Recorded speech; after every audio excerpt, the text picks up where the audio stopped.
మన ప్రభువును రక్షకుడైన యేసుక్రీస్తు ఘనమైన నామమున కూడి వచ్చిన మీ అందరికీ మరొకసారి ప్రత్యేకమైన వందనాలు. అందరు బాగున్నారా? ఒకసారి గట్టిగా దేవునికి స్తోత్రం చెప్పండి. దేవుని సన్నిధి చాలామంది నిర్లక్ష్యం చేస్తున్నారు. ఆత్మీయంగా ఎదిగేవాడికి సంఘానికి ప్రజలు రాకపోయేటప్పటికి ఏమనిపిస్తుంది అంటే బాధ అనిపిస్తుంది. మన పక్కన కూర్చున్న ఆవిడ ప్రార్థనకి రాకపోతే మనకేమనిపించాలా? బాధ అనిపించాలి. ఎందుకు ఈవిడ రావట్లేదు, బాగాకు రావట్లేదా, లేకపోతే ఏదైనా సమస్య ఉందా, లేకపోతే ఎందుకు రావట్లేదు, ఎవరైనా ఏమైనా అన్నారా, లేకపోతే తనకు ఒంట్లో బాగుంటలేదా అని మన పక్కనున్న ఆవిడ మనం తప్పకుండా ఏం చేసుకోవాలంటే అది రాకపోతే నాకెందుకు అన్నట్టు కాలం ఉన్నంతకాలం మనం ఇలాగే ఉంటాం. దేవుని సన్నిధి ఇందాక పాట పాడాడు విజయ్ చక్కగా, ఎక్కడుంటాను రాజా నీ సన్నిధిలో ఉంటానయ్యా. నిజంగా పాడుతున్నాం. ఆ పాటల సారాంశాన్ని ఒకసారి గమనించండి. నేను ఉండలేనయ్యా, నే బ్రతుకులేనయ్యా అంటున్నాం. ఎవరు లేకుండగా ఎంతమంది ఈ పాటకు తగ్గట్టుగా మనం బ్రతుకుతున్నాం? ఎంతమంది ఉండగలుగుతున్నాం? వెళ్ళకపోతే ఏమైందిలే, చేయకపోతే ఏమైందిలే, ఇలాగ నిర్లక్ష్యపు ఆత్మ. జాగ్రత్త. వాక్యం చాలా స్పష్టంగా మీకు చెప్పేది ఏంటంటే, మీరు శోధనలో ప్రవేశించుకుంటున్నట్లు మీరు మెలకు కలిగి ఏం చేయాలన్నాడు? ప్రార్థన చేయాలన్నాడు. ఇప్పుడు ప్రార్థన చేయకపోతే, ప్రార్థన నిర్లక్ష్యం చేస్తే మనకేమొస్తుంది? శోధన వస్తుంది. ఈ శ్రమలు, ఇంట్లో ఇబ్బందులు, ఇంట్లో కష్టాలు, ఇంట్లో ఆర్థిక ఇబ్బందులు, ఇంట్లో సమస్యలు, ఒకరి తర్వాత ఒకరు మంచం, బెడ్ రెస్ట్లు, ఇవన్నీ ఎందుకు? మనకి దేవుని కృప మనల్ని ఏమవుతుంది? విడిచిపెడుతుంది. కాబట్టి తర్వాత దేవుని కృప విడిచిపెడితే ఏమొస్తాయి? మనకి శ్రమలు వస్తాయి. ఇందులో సందేహం లేదు, మీకు ఆల్రెడీ అర్థమైపోవాలి. అందుకని దేవుని సన్నిధిని మనం ఏం చేయకూడదంటే నిర్లక్ష్యం చేయకూడదు. ఎందుకు దేవుని సన్నిధి నిర్లక్ష్యం చేయకూడదు? 82వ కీర్తన 1వ వచనం చూడండి. దేవుని సమాజంలో ఎవరు నిలిచి ఉంటారో? దేవుడు నిలిచుండేటువంటి స్థలం. దేవుడు ఏం చేస్తాడట? నిలిచుంటాడట. ఎక్కడ నిలిచుంటాడో? దేవుని సమాజం. ఇది ఎవరి సమాజం? దేవుని సమాజం. ఈ స్థలంలో ఎవరు ఉంటారో అంటే దేవుని సన్నిధికి మానేస్తే మనం ఎవరి దగ్గరికి వెళ్ళటానికి మనకి ఇష్టం లేక మానేసినట్టు. అలా చూస్తున్నారండి. నా కోసం కాదు, నా మీద మీకు కోపం ఉండొచ్చు, నేనంటే మా పాస్టర్ గారు అలాగే ఇలాగని మనసు బాధ ఉండొచ్చు. నా గురించి కాదు, నా గురించి నీ భక్తిని పాడు చేసుకోకు, నీ విశ్వాసాన్ని పాడు చేసుకోకు. ఇక్కడ నిలిచే స్థలం ఎవరిది? ఈ స్థలంలో ఎవరు నిలిచి ఉంటారో అంటే ఇక్కడికి రాకపోతే ఎవరి మీద కోపకిచ్చాం మనం? అంతేనా? దేవుడు ఏమై ఉన్నాడో? దేవుడు ఏమై ఉన్నాడో అలా చూస్తున్నారండి. దేవుడు ఏమై ఉన్నాడో? వెలుగై ఉన్నాడని ఒక చోట చెప్పబడ్డది, మరొక చోట ప్రేమై ఉన్నాడని చెప్పబడ్డది. ఈ దేవుణ్ణి మనం ప్రేమిస్తేనంట దేవుడు మనల్ని ప్రేమిస్తాడట. మనం ఎవరిని ప్రేమించాలా? దేవుణ్ణి ప్రేమించాలా. మనం ఎప్పుడైతే దేవుణ్ణి ప్రేమిస్తామో మనల్ని ఎవరు ప్రేమిస్తారు? దేవుడు ప్రేమిస్తాడు. ఓకేనా? అంటే నన్ను ప్రేమించి వారిని ఏం చేస్తానన్నాడు? ఆస్తికి కర్తలుగా చేస్తానన్నాడు. మనం తడుంకొక్కర్లేదు, మనం ఎదుక్కొక్కర్లేదు, మనం ప్రయాసపడక్కర్లేదు. దేవుని ప్రేమించే వారమైతే అన్నిటినీ దేవుడే మనకు సమకూరుస్తాడు. నమ్మనోళ్ళు గట్టిగా దేవుని స్తోత్రం చెప్పండి.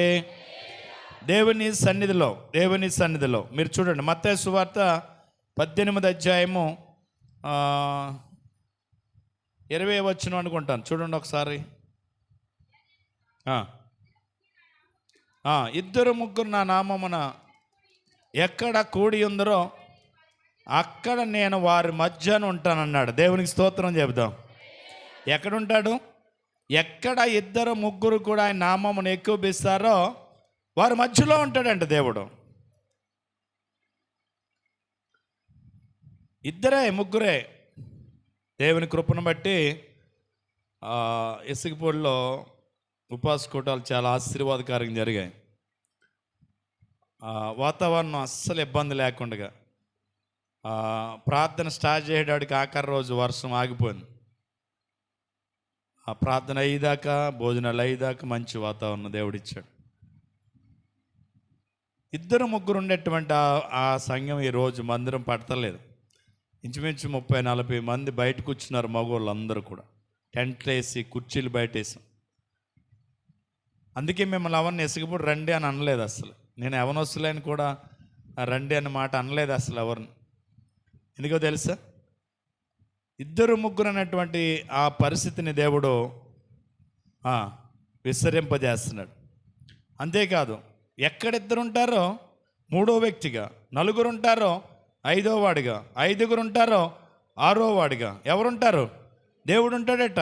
అంటే మనం ఎక్కడికి వచ్చామో అక్కడ ఎవరుంటారో అంటే మనం ఎవరిని ప్రేమిస్తాం? దేవుని దగ్గరికి వస్తే దేవుణ్ణి ప్రేమించేవారు. దేవుణ్ణి ప్రేమించేవారుగా మనం బ్రతికితే మనల్ని దేవుడు ఎలా చేస్తాడట? ఆస్తికి ఖర్చలగా చేస్తాడట. గట్టిగా దేవుని స్తోత్రం చెబుతాం. అది నా అంశం కాదు, కానీ నేను ఒకే ఒక మాట చెప్పేసి ముగిస్తాను. ఎందుకంటే చాలా లేట్ అయింది. నేను పొద్దుట స్తుతి ఆరాధనకి ఇక్కడ రావటం, ఇక్కడి నుంచి వెళ్ళటం నాకు లేట్ అయింది 1 గంట. అదే గంట అంతటికీ ఇబ్బంది అయిపోయింది.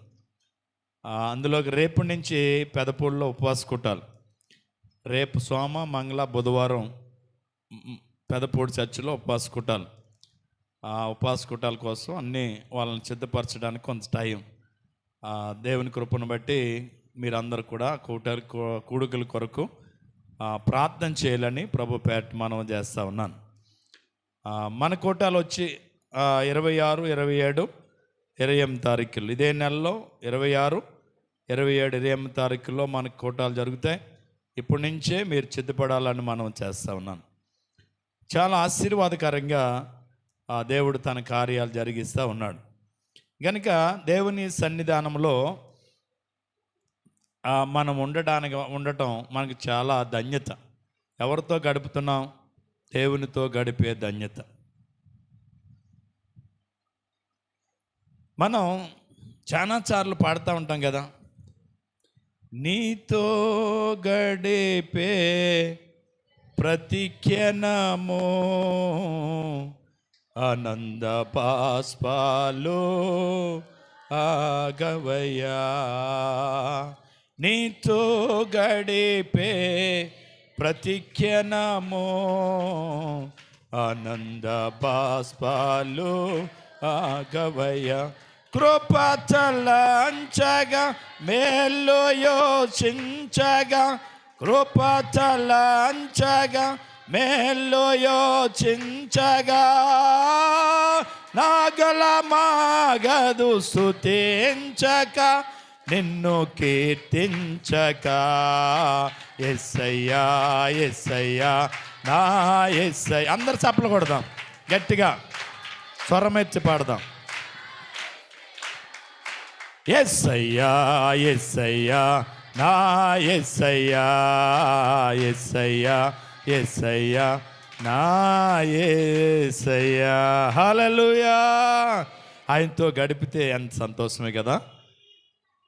ఆయనతో గడిపితే ఆనంద బాష్పాలట. ఆయనతో గడిపితే ఆనంద బాష్పాలు కలుగుతాయట. ఆనంద బాష్పాలంటే ఏడుపు కాదు. ఏడుపా? ఆనంద బాష్పాలు అంటే ఏంటి? అవి కూడా నీళ్ళే, అవి కూడా నీళ్ళే కదా. అవి కూడా ఎలా వస్తాయి? కళ్ళలో నుంచి వస్తాయి. అవి కన్నీళ్ళు అనరు, వాటిని ఏమంటారు? ఇప్పుడు 2 ఆడపిల్లలు పుట్టారండి. 3వది మళ్ళా నెల నిండిపోయాడు, ప్రసవంకి హాస్పిటల్కి తీసుకెళ్ళారండి. ఈ తల్లిదండ్రులు ఇద్దరు ఇలాగ అంటది వాళ్ళ గుండె. ఎందుకని? 3వది మళ్ళీ ఆడపిల్లలు పుట్టేద్దేమోనని. వాళ్ళ నాన్నమ్మ, తాతయ్య, అమ్మమ్మ వాళ్ళు కూడా మొక్కలు ఇలాగ ఎట్టుకునే ఉంటారు. వీళ్ళందరికీ ఆనంద బాష్పాలు ఎప్పుడు వస్తాయి?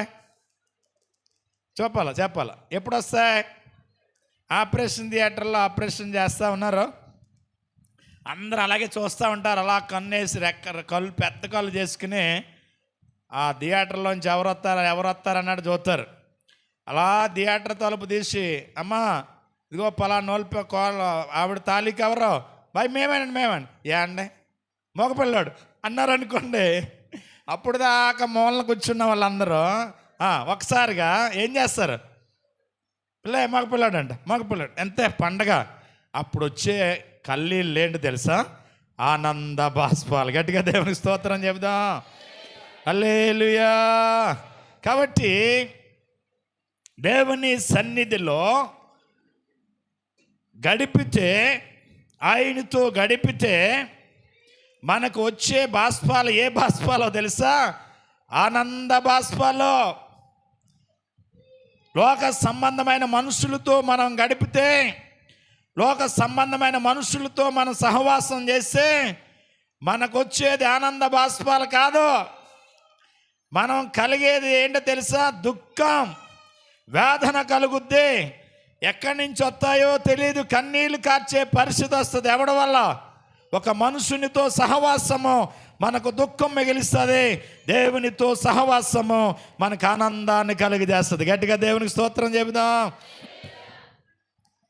మన దేవుడండి అనుక్షణము మనల్ని దర్శించేవాడు అయి ఉన్నాడట.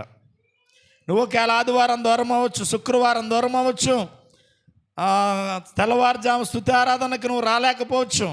అలాగని చెప్పి నిన్ను మర్చిపోయే దేవుడు కాదట. ఆయన మనుషుల్ని ఏం చేసేవాడట? ఒక్క మాట చెప్పి ముగిస్తాను చూడండి.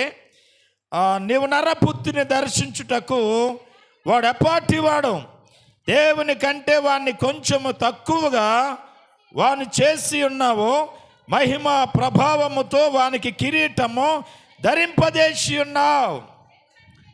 చూడండి, నీ చేతి పనుల మీద వారికి అధికారం ఇచ్చి ఉన్నావు. గొర్రెలన్నిటినీ, ఎడ్లన్నిటినీ, అడవి మృగములు, ఆకాశ పక్షులను, సముద్ర మత్స్యములను, సముద్ర మార్గములో సంచరించు వాటన్నిటినీ వాని పాదముల కింద నీవు ఉంచి ఉన్నావు. గట్టిగా దేవునికి స్తోత్రం చెబుదాం. దేవుడంట ఆయన సృష్టించిన సృష్టి అంతటి మీద నరపుత్రునికి ఏమిచ్చాడంట? దేవుడు అధికారం ఇచ్చాడట. జంతువులు చూడండి, జలసరములు చూడండి, పక్షులు చూడండి, మనుషుని మీద ఆధిపత్యం ఏవి చేయడానికి లేదు. మన దగ్గర మేపే గేదె మన మీద తిరగబడ్డది అనుకోండి, ఏం తెస్తాం? కర్ర తెస్తాం. ఎద్దుని మనం దుక్కు కట్టాం, నడవట్లేదు అనుకోండి, ఏమి ఇచ్చుకుంటాం?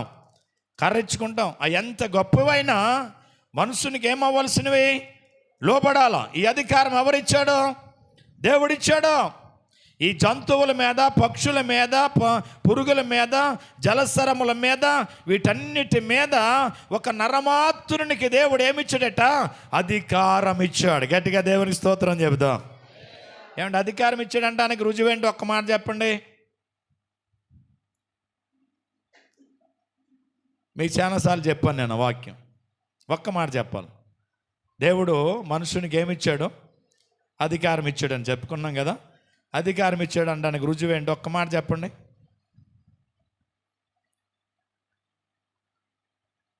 ఏమీ లేదా? పక్షుల మీద, జంతువుల మీద, జలసరాల మీద, అన్నిటి మీద దేవుడు ఏమిచ్చాడట? మనుషునికి ఏమిచ్చాడట? అధికారం ఇచ్చాడు కదా. ఎవరికి ఇచ్చాడు అమ్మా? చెప్పాలి గట్టిగా. నిజమే కదా. ఎవరికి ఇచ్చాడు అంటే పేర్లు ఎవరు పెట్టారో? దేవుడు సృష్టించాడో? పేర్లు ఎవరు పెట్టారో? ఒక మనుషుడికి దేవుడు ఏమిచ్చాడు? ఆధిక్యత. అంటే ఒక మనుషుని పట్ల, ఒక మనుషుని ఆలోచన పట్ల, మనుషుని మీద దేవునికి ఉండే ఉద్దేశం తక్కువ ఎక్కువ? ఒక మనుషుని మీద దేవుని ఉద్దేశము తక్కువ ఎక్కువ? చెప్పాలా? దేవుని ఉద్దేశం ఒక మనుషుని మీద చాలా ఎక్కువ ఉంది కదా. అందుకే కదా మనుషునికి ఏమిచ్చాడు దేవుడు?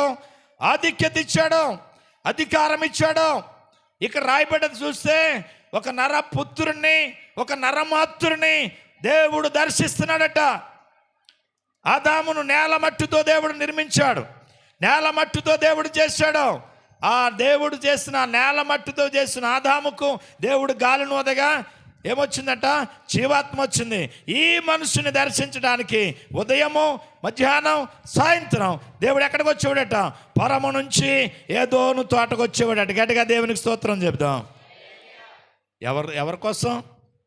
ఎందుకంత? ఎవడీడు? మట్టి పుత్రుడు, మట్టిలో నుంచి తీయబడ్డవాడు, నరమాత్రుడు.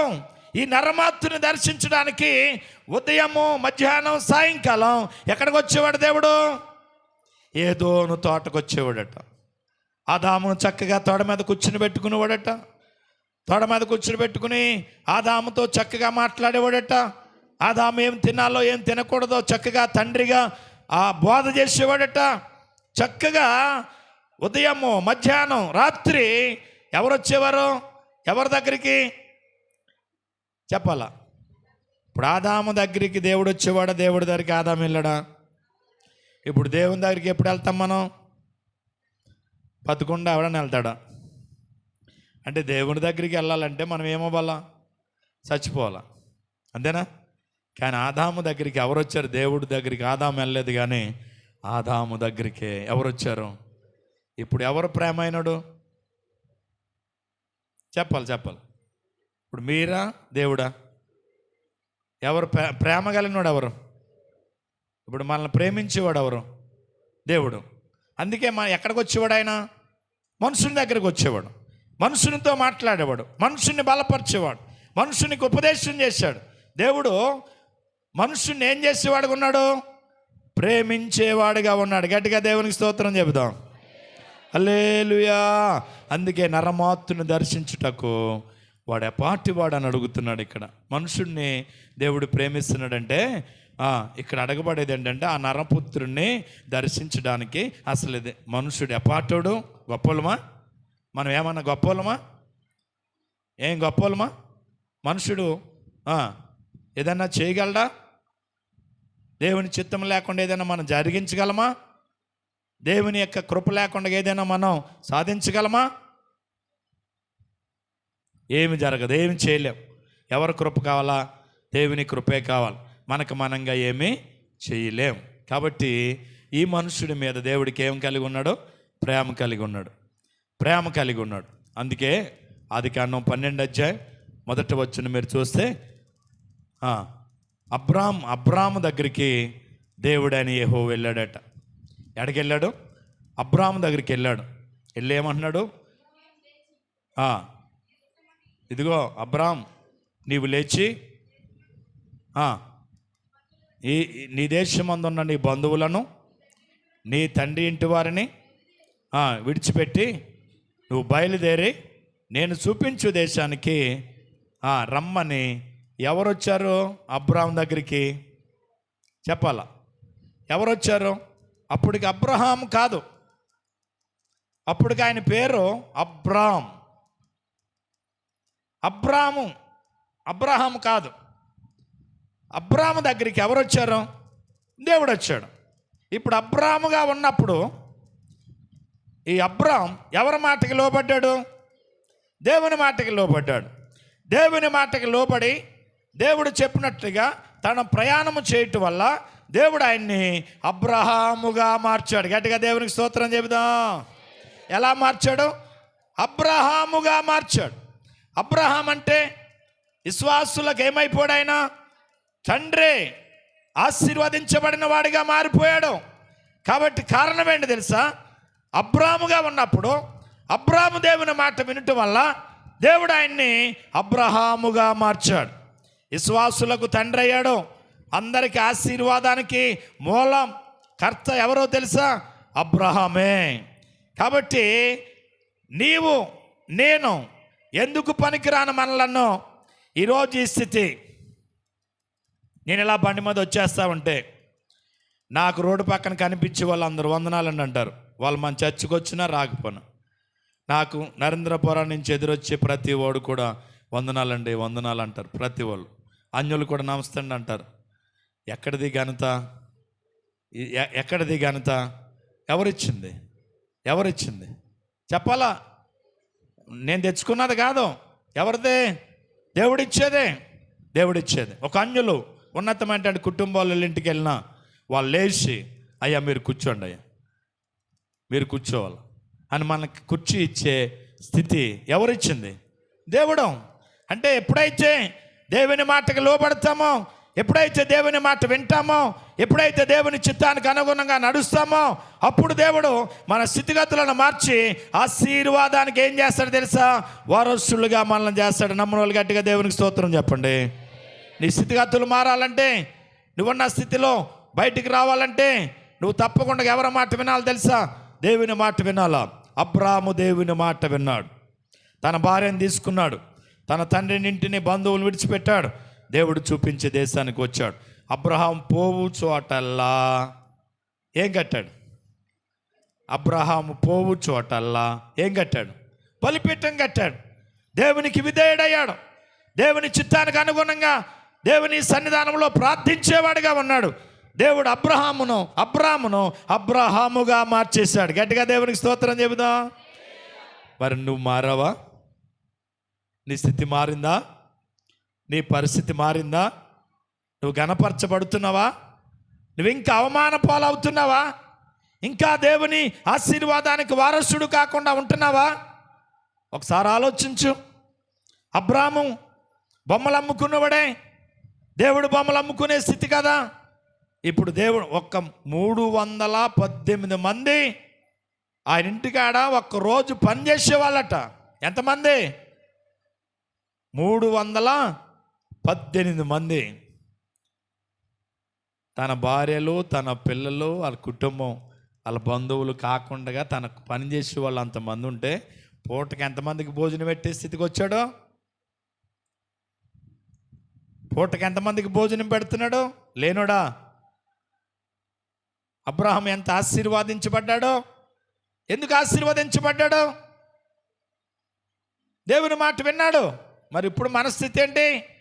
బాప్తిసం తీసుకున్నాం, రక్షణ పొందాం, సంఘంలో చేర్చబడ్డాం, చాలు. ఒకవేళ ఏదన్నా అయితే పరదేశంలో ప్రియురాల పాడవలసి వస్తే తప్పకుండా అయ్యగారు వస్తారు, సంఘస్థులు వస్తారు, భోజనాలు ఎడతారు, నా భోజనాలు అందరూ తింటారు, చాలు అనుకుంటున్నావా? ఇహలోక సంబంధమైనటువంటి ఈ భోజనం కోసం కాదు, పర సంబంధమైనటువంటి ఆశీర్వాదం కోసం మనమందరము కనిపెట్టవలసిన వారమైనాం. గట్టిగా దేవునికి స్తోత్రం చెబుదాం.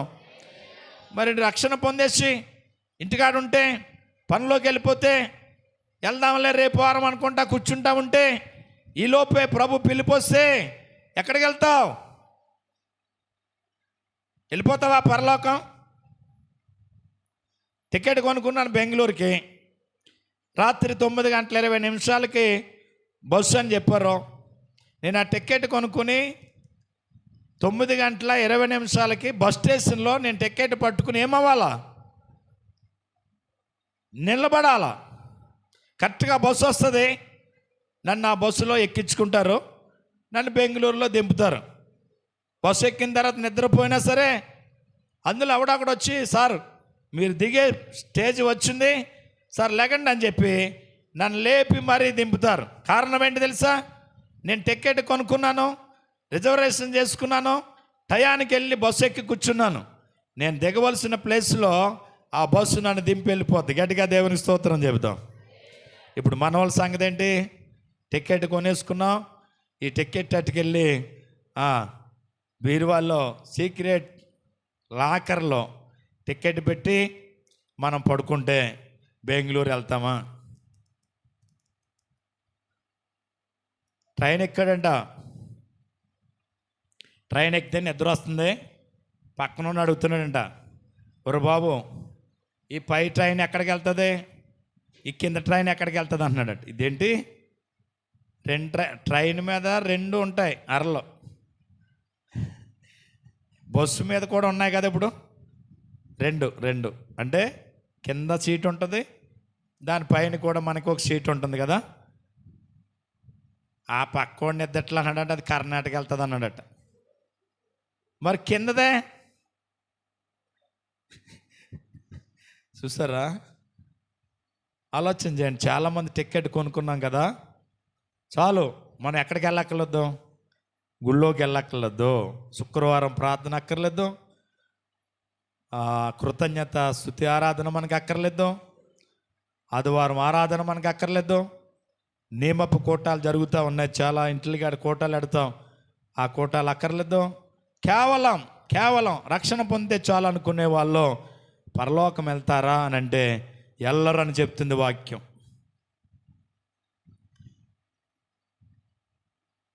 మత్తయి సువార్త 7వ అధ్యాయం 21వ వచనం మీరు చదివితే, ప్రభువా ప్రభువా అని పిలిచేవాడు పరలోక రాజ్యములో ప్రవేశించుడు గాని నా తండ్రి చిత్త ప్రకారం ఎవడైతే చేస్తాడో వాడు నా తండ్రి చిత్త ప్రకారం ఎవడైతే చేస్తాడో వాడు ఏం చేయబడతాడట? ప్రవేశించును. అంటే మనంగా మన ఆలోచనలు బట్టి ఏదో రక్షణ పొందేసినంత మాత్రాన ఎక్కడికి పోము.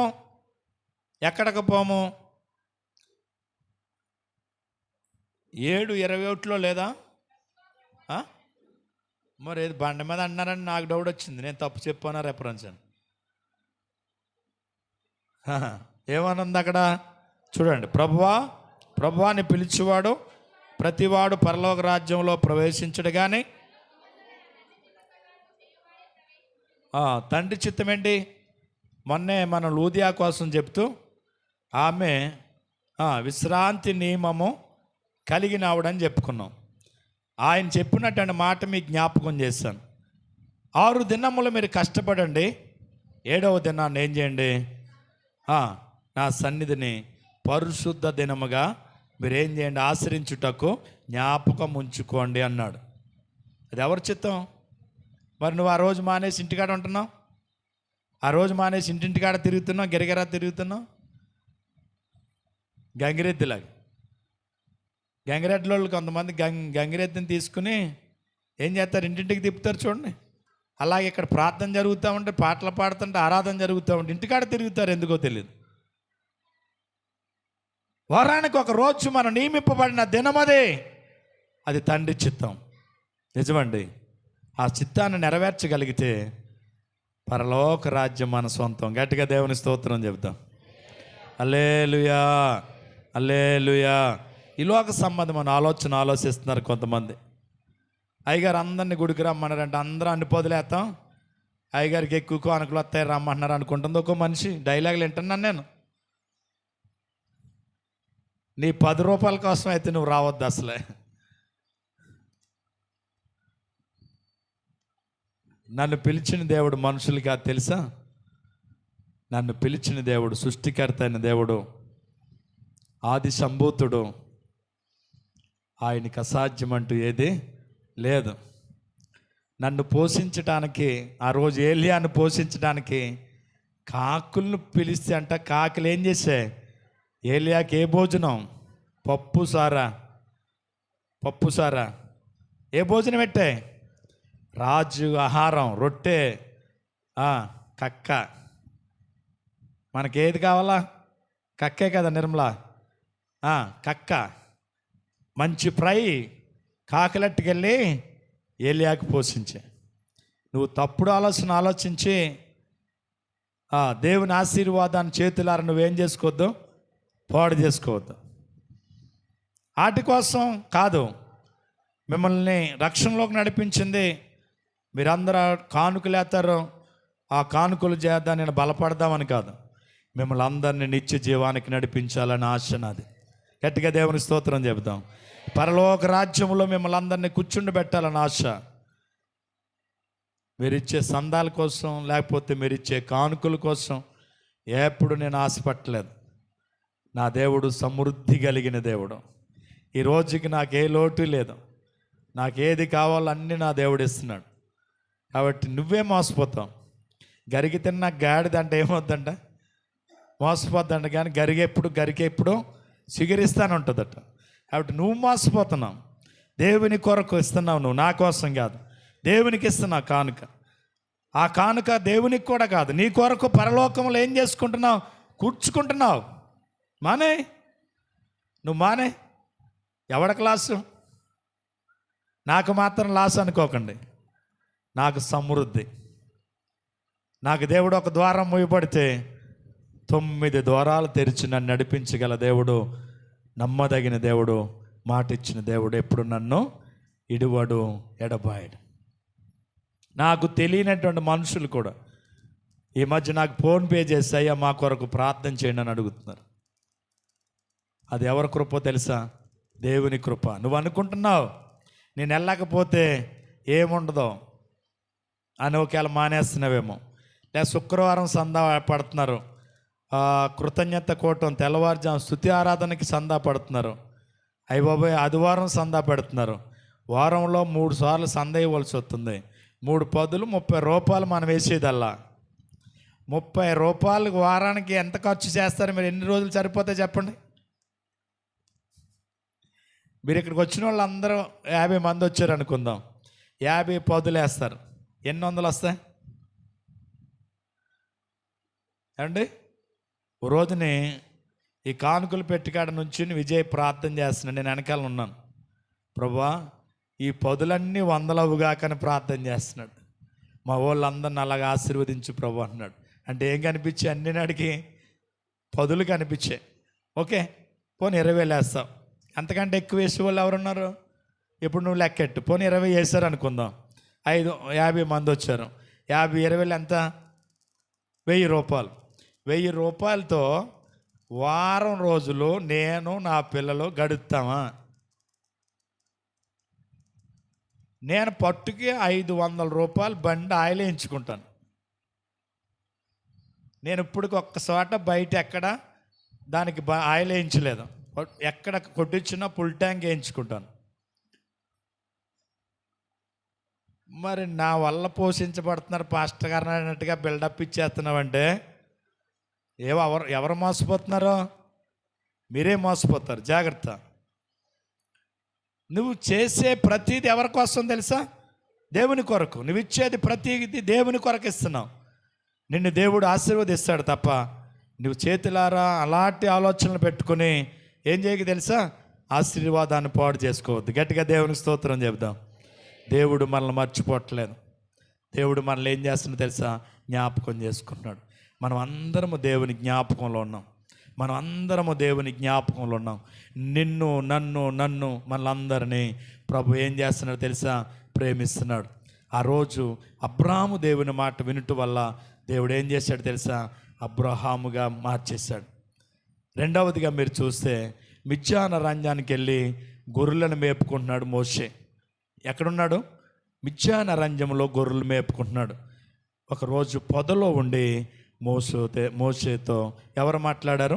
దేవుడు మాట్లాడాడు. అంటే నాకెందుకు వచ్చింది ఈ బాధలు అన్నట్టుగా ఎగుప్తిలో ఉన్నటువంటి ఇశ్రాయేలుని విడిచిపెట్టి మిద్యాను అరణ్యానికి వెళ్ళిపోయి గొర్రెలు మేపుకున్న వాడిని మర్చిపోయాడా దేవుడు? మర్చిపోయాడా? విడిచిపెట్టాడా? మీరు చూడండి, నిర్గమాకాండం 3వ అధ్యాయం అనుకుంటాను. అక్కడ మనం చూస్తే మేపుచు వచ్చాను.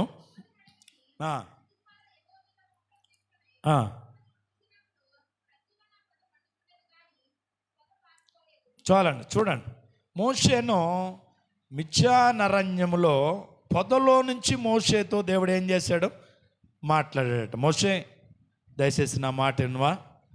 ఐగుప్తిలో ఉన్నటువంటి మన ఇశ్రాయేలు ప్రజలు నాకేం పెడుతున్నారు? మొర పెడుతున్నారు. కాబట్టి నువ్వు దయచేసి వాళ్ళని విడిపించడానికి వెళ్ళవా అంటున్నాడు.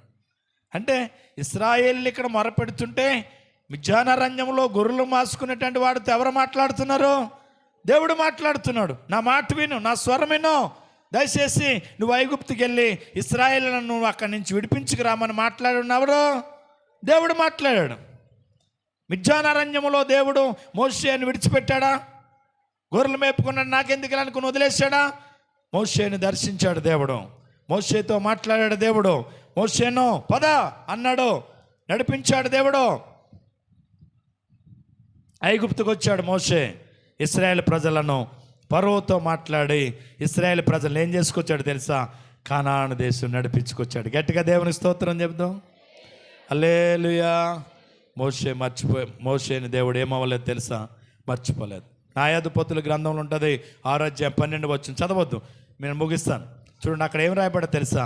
గిద్యోను గానుగు చాటున గోధుగులు దొలమెట్టుకుంటాడు. అమాలేకులకు భయపడి దేవుడు గిద్యోను చూచాడు. పరాక్రమ గల బలాజ్జుడా, ఇదిగో యెహోవా నీకేమై ఉన్నాడు తెలుసా, తోడై ఉన్నాడు రా అని గిద్యోను బలపరిచి, గిద్యోను దేవుడు దర్శించి ఇశ్రాయేలు ప్రజలను ఇడిపించడానికి, యుద్ధంలో జయాన్ని కలిగించడానికి ఎవరు రెడీ అయ్యారో గిద్యోను దేవుడు సిద్ధపరిచాడు. నా ప్రియ సహోదరి సహోదరులరా, దేవుడు మనల్ని మర్చిపోయేవాడు కాడు. గిద్యోను గానుగు చాటు నుండి దేవుడు చూచి గిద్యోను దేవుని పని కొరకు పిలిచాడు. ఇలా చెప్పుకుంటూ వెళ్తే చాలా విషయాలు చెప్పగలను, కానీ దయచేసి లేట్ అయిపోయింది. కాబట్టి ఒకసారి ఆలోచన చేయండి, మనల్ని ఎవరు దర్శిస్తున్నారో, మనల్ని ఎవరు ప్రేమిస్తున్నారో, మనకి ఎవరు స్వరం వినబడుతుంది. చూడండి, సమూయేలు చిన్నోడు, సమూయేలు చిన్నపిల్లాడు. అప్పుడే దేవాలయానికి తీసుకెళ్ళి వాళ్ళ తల్లి వదిలేసింది. దేవాలయానికి తీసుకెళ్ళి వాళ్ళ తల్లి వదిలేసింది. మీరు సమూయేలు 2వ గ్రంథంలో మీరు చదువు 2వ అధ్యాయంలో మీకు కనబడుతుంది. మొదటి సమూయేలులో అక్కడ రాయబడ్డది ఏంటంటే, సమూయేలు ఏలి అనేటువంటి దైవజనం దగ్గర శిష్యుడిగా చేరాడు. ఆ మందిరంలో పరిసర చేస్తున్నాడు. ఒకరోజు నిద్రపోతున్నాడు. నిద్రపోయేటప్పుడు ఎవరు మాట్లాడుతున్నారు? సమూయేలు సమూయేలు అని దేవుని స్వరము సమూయేలుకి వినబడతా ఉంది. ఉలిక్కిపడ్డాడు, లేచాడు. లేచి ఏలీ దగ్గరికి పరిగెట్టుకెళ్ళాడు. అయ్యా మీరు పిలిచారా? ఒరే బాబు నేను పిల్లలేదు, వెళ్ళి పడుకో అన్నాడట. మళ్ళా పడుకున్నాడు. మళ్ళా పడుకున్న తర్వాత సమూయేలు సమూయేలు అని మళ్ళా స్వరం వినబడ్డది. మళ్ళా లేచాడు, మళ్ళా పరిగెట్టుకెళ్ళాడు. ఏలీ దగ్గరికి వెళ్ళి అడుగుతున్నాడు, పిలిచారా? అయ్యా నేను పిల్లలేదయ్యా, వెళ్ళి పడుకో బాబు. మరి ఎవరు పిలుస్తున్నారు నన్ను? అప్పుడు ఏలీ చెప్పిన మాట ఏంటి తెలుసా? ఈసారి మళ్ళా నీకు పిలుపు వస్తే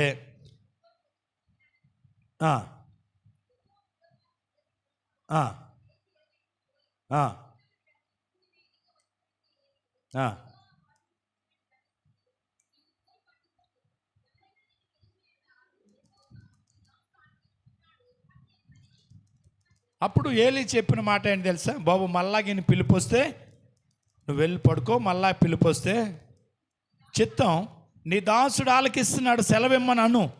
అప్పుడు ఆయన మాట్లాడతాడు నీతో అంటే, ఆ రాత్రి ఇశ్రాయేలు జీవితంలో ఏలీ కుటుంబంలో జరగబోయే సంగతులన్నీ సమూయేలు అనేటువంటి చిన్న పిల్లోడికి దేవుడు స్పష్టంగా మాట్లాడి తెలియజేశాడు. గట్టిగా దేవుని స్తోత్రం చెప్దాం. మరి దేవుని స్వరం ఎప్పుడైనా వినగలుగుతున్నావా? ఒకవేళ వినబడ్డా స్వరాన్ని లెక్క చేయకుండా ఉంటున్నావా? దేవుని మాటకి లోబడలేకపోతున్నావా? శ్రమలు కొని తెచ్చుకుంటున్నావా? శోధన కొని తెచ్చుకుంటున్నావా? ఆలోచన చేయి. దేవుని స్వరాన్ని విందాం. దేవుడు మనల్ని ప్రేమించేవాడుగా ఉన్నాడు. మనల్ని దర్శించేవాడు కానీ మనల్ని విడిచిపెట్టేవాడు దేవుడు కాడు. ఆయన మాటకి లోబడదాం. ఈ కడవరి దినాల్లో ఆయన చిత్తానికి అనుగుణంగా నడిచిపోదాం. తప్పక దేవుడు మనల్ని దీవిస్తాడు, ఆశీర్వదిస్తాడు. దేవుడు మాట ఇచ్చి అన్నాడు, తప్పిపోయేవాడు కాడు. కాబట్టి మీరందరూ దేవుని ప్రేమలో ఉన్నవారు. దేవుడు మిమ్మల్ని అందరినీ ప్రేమిస్తున్నాడు. మీరంటే దేవునికి ఇష్టం, మీ కుటుంబం అంటే దేవునికి ఇష్టం. మీరు కూడా దేవుడు అంటే ఇష్టపడండి. ఆయన్ని ప్రేమించేవారుగా ఉండండి. ఆయన సన్నిధిలో సాగండి, ఆ సహవాసంలో సాగండి. అప్పుడు దేవుడు మిమ్మలను, మీ బిడ్డలను, మీ కుటుంబాలను ఆయనకి ఇష్టానుసారమైన ఆశీర్వాదకరమైనటువంటి వారుగా మిమ్మల్ని దేవుడు ఆశీర్వదిస్తాడు.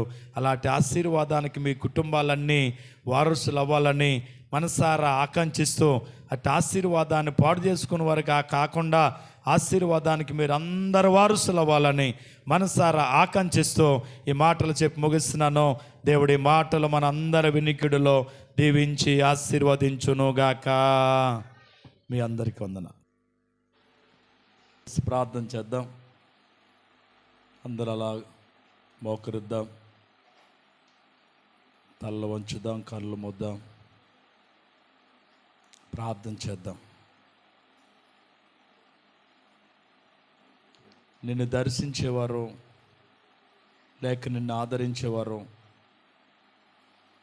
నీ వద్దకు వచ్చి నిన్ను స్నేహించేవారు లేక ప్రేమించేవారు ఒకవేళ ఎవరైనా లేక నిరాశ నిస్పృహలో ఒకవేళ నువ్వు ఉంటుంటే, మనుషులు ప్రేమ కాదు, మనుషులు దర్శించటం కాదు, నిన్ను దర్శించేవాడు దేవుడై ఉన్నాడు. నిన్ను బలపరచువాడు దేవుడై ఉన్నాడు. నీ ప్రతి అక్కర ఆయన మహిమైశ్వర్యములో తీర్చడానికి ఇష్టపడేవాడు దేవుడై ఉన్నాడు. నరమాత్రుని దర్శించడానికి మనుషుడు గొప్పవాడు కాకపోయినప్పటికీ గొప్పవాడైన దేవుడు నిన్ను దర్శించిపోతున్నాడు. ఈ రాత్రి నీ నిరీక్షణ దేవుని వైపు ఉంచు.